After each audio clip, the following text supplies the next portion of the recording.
کعبہ شریف سے 15 کلومیٹر کے فاصلے پر جنوب مشرق میں حجر اسود کی سیدھ میں ایک کنواں واقع ہے جس کے پانی کو آب زمزم کہتے ہیں۔ توریت مقدس کی اس روایت کے مطابق بچے کے رونے کے بعد خدا نے وہاں پر کنواں پیدا کیا۔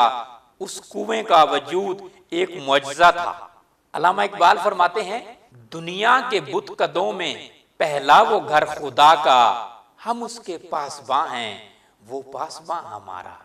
سورہ آل عمران میں آیت نمبر 96 میں اس کا ذکر موجود ہے۔ حضرت محمد مصطفیٰ صلی اللہ علیہ وآلہ وسلم جب وہاں سے گزرے تو انہوں نے کھڑے ہو کر پانی پیا اور یہ دعا مانگی، اللہم انی اسألک علما نافعا ورزقا واسعا وشفاء من کل داء۔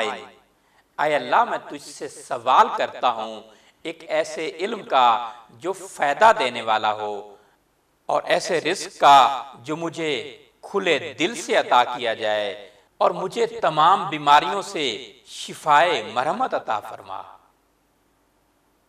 آب زمزم میں شفا ہی شفا موجود ہے۔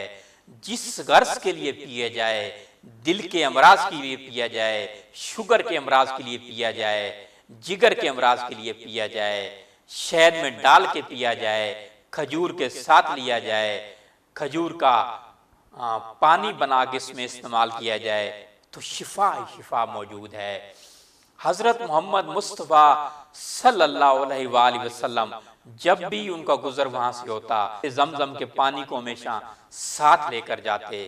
اس کے بعد حضرت عائشہ سے بھی یہ روایت ہے کہ وہ بھی جب وہاں سے ان کا گزر ہوتا تو ہمیشہ آب زمزم کو ساتھ لے کر جاتی۔ اسی طرح صحابہ کرام، تابعین، تبع تابعین اور مسلمانوں کے لیے ایک متبرک پانی سمجھا جاتا ہے جس میں شفا ہی شفا موجود ہے۔